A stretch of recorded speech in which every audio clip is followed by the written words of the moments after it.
Luego ya en los deportes les contamos el lío que hay montado en la previa de la Copa del Rey. El Real Madrid va a hacer un plante histórico, no va a ir a la cena entre clubes, tampoco al entrenamiento previo al partido, no se va a someter a todas esas liturgias, ¿no?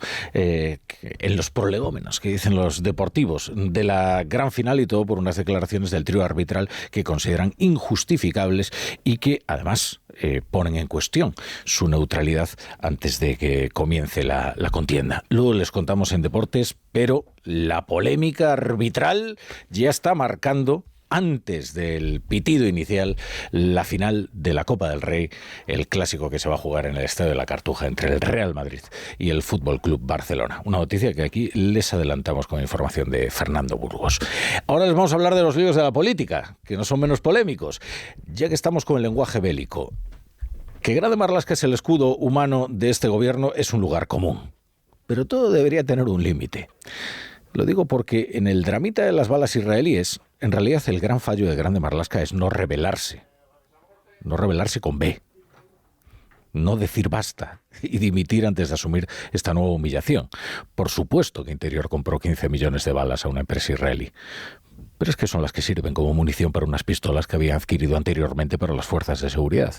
¿Qué hacemos? ¿Tiramos también las pistolas? Uno lee la prensa y Grande Marlaska parece San Sebastián, asaeteado entre comillados anónimos, cuya trazabilidad es muy fácil de seguir, porque conduce a presidencia del gobierno, incluido un muy hiriente editorial del País. De verdad que da la impresión de que Marlaska aguanta lo que le echen. Allá él, pero esto trasciende al ministro del Interior.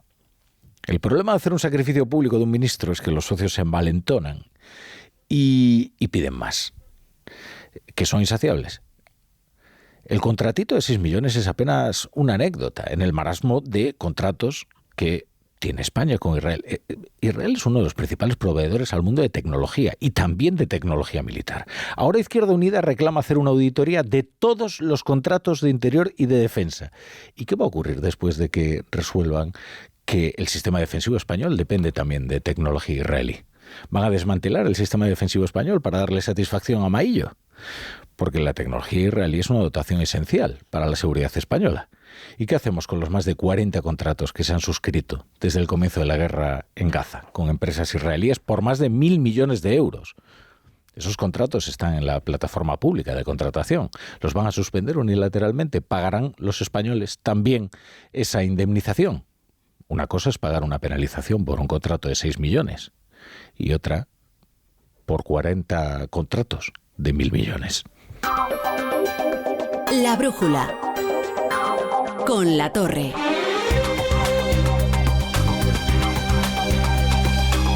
Es tarde, son las 8:05, las 7:05 en Canarias, y aún tenemos que ir al Vaticano, donde ya se ha cerrado la capilla ardiente del Papa Francisco. Antes atendamos a asuntos más terrenales que celestiales ocurridos aquí en España. Bienvenidos a La Brújula, si se incorporan a esta hora, la sintonía de Onda Cero.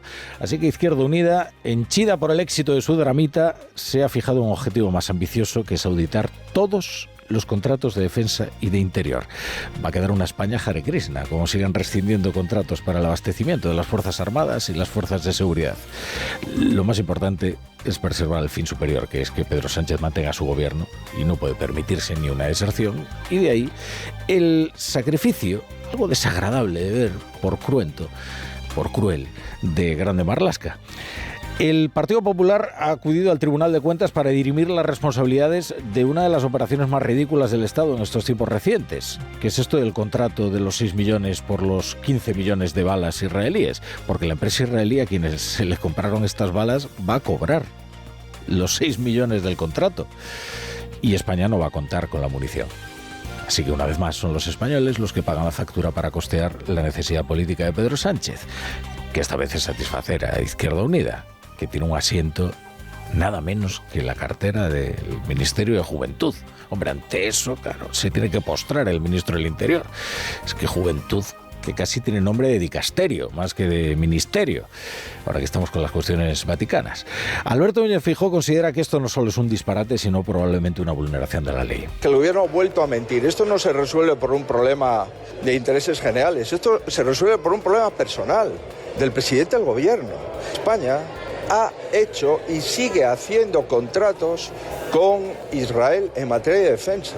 Y queremos saber cuántos componentes de armamento que está montando en este momento empresas españolas vienen de Israel. ¿Cuántos chips vienen de Israel? Y el gobierno está en modo sálvese quien pueda. Izquierda Unida y Sumar reivindicando su triunfo, tratando de apropiarse de la cancelación de este contrato y sobre todo de la desautorización de Marlaska para utilizarla en su batalla contra Podemos. En cuanto a los ministros socialistas, ya cada uno tiene sus líos, ¿no? Ya tiene bastante con lo suyo para solidarizarse con Marlaska. Ahora, bueno, pues fíjense, yo que sé, las preocupaciones de un Félix Bolaños, ¿no? Ministro de Justicia y de Presidencia, que ahora de lo que está pendiente es de que el juez del Supremo abra el archivo zip que ha recibido de Irlanda y el otro archivo zip que ha recibido de Washington y a ver lo que ahí se encuentra en las comunicaciones del fiscal general del Estado. Bueno, esto de Marlaska le parece pecata minuta. Ahora, un rapto de mala conciencia le habrá dado a Óscar López, que hoy ha dicho que Marlaska no solo es el mejor ministro del Interior, sino también una excelente persona. Marlaska es un excelente ministro y además una persona extraordinaria. Yo lo de mejor persona, pues bueno, eso ya es un juicio de intenciones. Lo de mejor ministro, desde luego el más desautorizado, El ministro que todo presidente desearía, porque es capaz de deglutir los más carnosos y viscosos sapos si las circunstancias así lo exigen. Y así ocurre con este contrato de 6 millones de euros, que es, ya les digo, una minucia en el marasmo milmillonario de los contratos que España ha suscrito con Israel. Por cierto, que el gobierno de Israel señala que Sánchez está anteponiendo la política a la seguridad de los españoles, y en esto nadie podrá negarle la razón, porque es estrictamente así.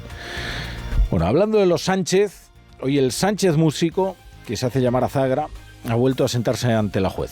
Su primera declaración ante Beatriz Biezma deparó uno de los momentos más hilarantes de la reciente historia judicial española.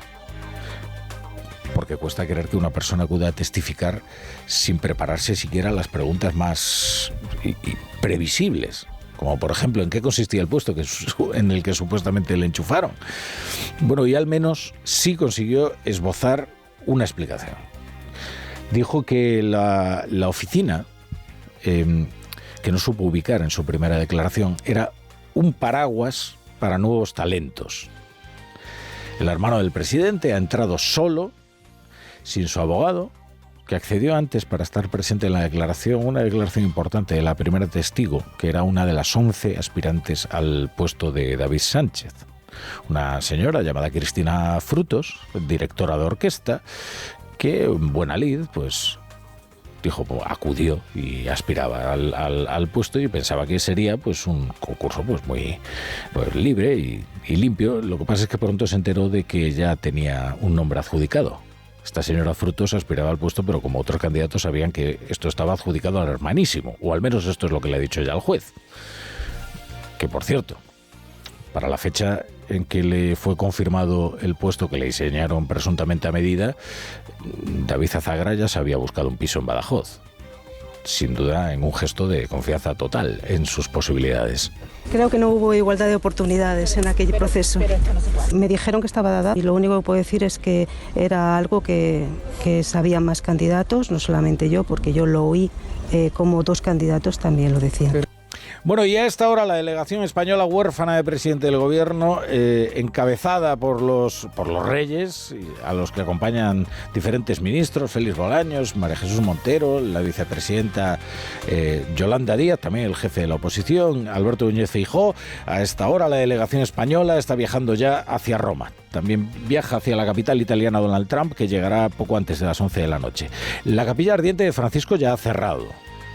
Y a esta hora ya están en marcha pues, los ritos para sellar el ataúd, cumpliendo con las directrices litúrgicas. Miles de personas se han acercado a darle un último adiós al Papa antes del funeral de mañana.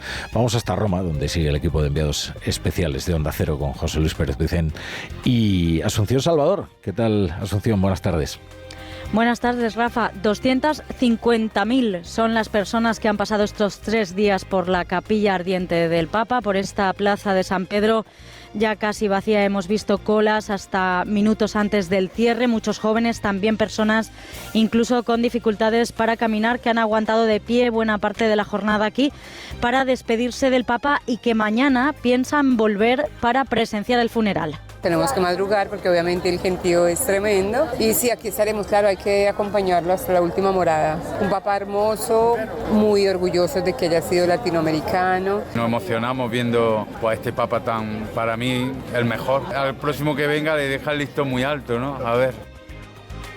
Pero para eso todavía falta, aún no hay fecha para el cónclave y no sabremos esa fecha hasta la semana próxima porque los cardenales no vuelven a reunirse en congregación general hasta el lunes. Lo que está ocurriendo justo en estos momentos es el rito del cierre del ataúd con el sellado de zinc y la colocación de la tapa de madera. Previamente han pasado también a despedirse de Francisco líderes internacionales como el brasileño Lula da Silva y el francés Macron. Trump y su esposa Melania van a llegar en las próximas horas y quienes acaban de aterrizar hace unos minutos son los reyes don Felipe y doña Leticia.